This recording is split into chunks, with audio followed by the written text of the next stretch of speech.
ঢেকিয়াজুলিত SC first international একাডেমীৰ শুভ উদ্বোধন। শুভ উদ্বোধনী অনুষ্ঠানত উপস্থিত থাকে অৱসৰপ্ৰাপ্ত শিক্ষক তথা সমাজকৰ্মী বিধুভূষণ ৰয় আৰু ধ্ৰুৱজ্যোতি নাথ। আজি শোণিতপুৰৰ ঢেকিয়াজুলিৰ মনোজুলিত খেল ধেমালি আৰু শিক্ষাৰ সৈতে জড়িত এছচি ফাৰ্ষ্ট ইণ্টাৰনেশ্যনেল একাডেমী নামেৰে এটি ব্যক্তিগত খণ্ডৰ শিক্ষানুষ্ঠানৰ শুভ উদ্বোধন কৰা হয়।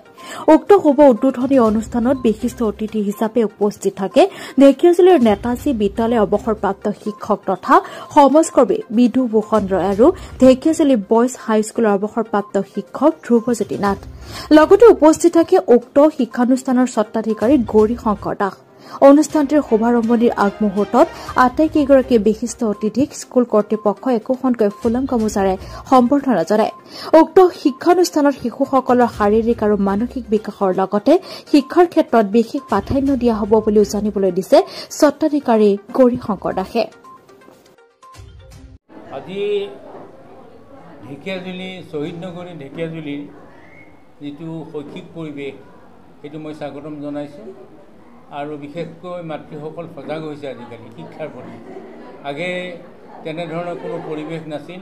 আজিকালি এবছৰ দুবছৰ 3 বছৰৰ পৰাই ল'ৰা ছোৱালীক কেনেকৈ শিক্ষা দিব লাগে, কেনেকৈ আচৰণ বিচৰণ শিকাব লাগে, সকলোবোৰ কথা আজি এইখন বিদ্যালয়ৰ পৰা আৰম্ভ কৰিব পাৰিব।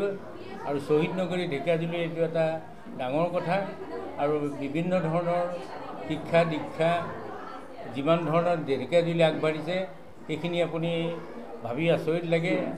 আমাৰ বিশেষকৈ ঢেকিয়াজুলিত এই বছৰত ACSত 6জন পাইছে আৰু বিভিন্ন সম্প্ৰদায় আগবাঢ়িছে।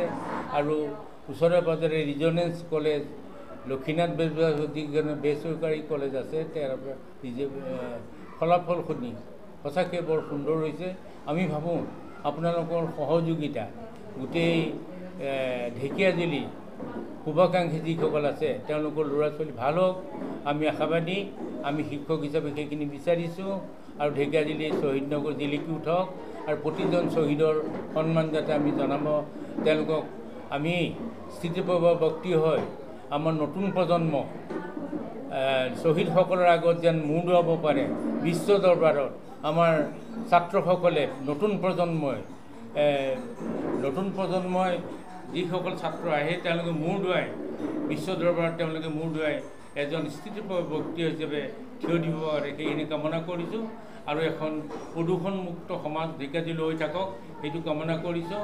আৰু শৈক্ষিক দিশ সদায় জাগ্ৰত হৈ থাকক সেই কামনাৰে ধন্যবাদ।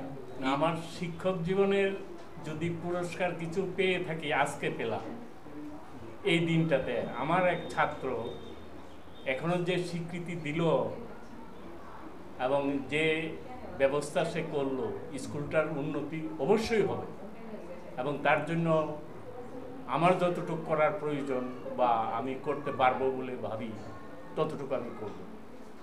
এই স্কুলটার ভবিষ্যৎ যাতে আরও সুন্দর হয়, উন্নত হয় এই কামনা করছি। নমস্কাৰ, আপোনালোকক মিডিয়াৰ চবকে নমস্কাৰ। আৰু যিমান মানুহ আহিল, যিসকল আহিল তেখেতসকলৰ আশীৰ্বাদ পাই পেলাই মই যথেষ্ট ধন্য হৈছোঁ। আজি জাষ্ট মই সৰু দুটা লাইন কৈ পেলাই মই শেষ কৰিব বিচাৰিছোঁ।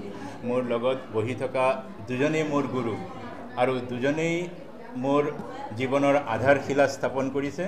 আৰু সেই আধাৰশিলাৰ ওপৰত ভিত্তি কৰি পেলাই মই আজি নিজৰ ছাকচেছ জীৱন মই লিড কৰিব পাৰি আছোঁ। মই থাকোঁ normally most of the time I stay in Bombay, but এইটো ঢেকিয়াজুলিতে মোৰ জন্ম আৰু ঢেকিয়াজুলিতে মই ডাঙৰ হৈছোঁ।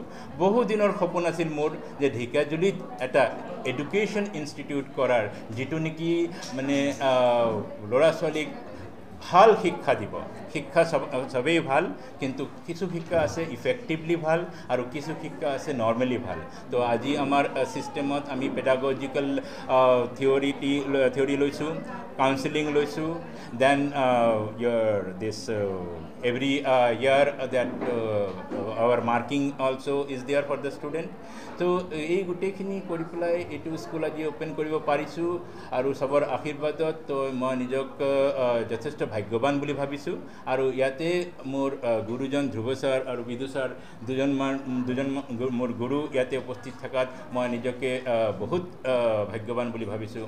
আৰু লাষ্ট এটা লাইন মই ক'ব বিচাৰিছোঁ যে জননী জন্মভূমি স্বৰ্গদপি গৰিয়সী মানে জননী আৰু জন্মভূমি স্বৰ্গতকৈও শ্ৰেষ্ঠ স্বৰ্গতকৈও মহান মই এই ঢেকিয়াজুলিৰ বৃহৎ অৰ্থত অসমৰ তাতকৈ বৃহৎ অৰ্থত মই ভাৰতীয় তো এই ঢেকিয়াজুলিৰ কাৰণে কিবা এটা কৰিব পৰাটো মোৰ জীৱনৰ এটা সকলোতকৈ ডাঙৰ লক্ষ্য আছিল আজি সেই লক্ষ্য পূৰ্ণ হ'ল আপোনালোকৰ আশীৰ্বাদত মই ছাৰৰ সেৱা কৰি পেলাই এইটো ভালকৈ সুকলমে যাব বুলি ছাৰৰ আশীৰ্বাদ পালোঁ সেইকাৰণে আপোনালোক চবকে ধন্যবাদ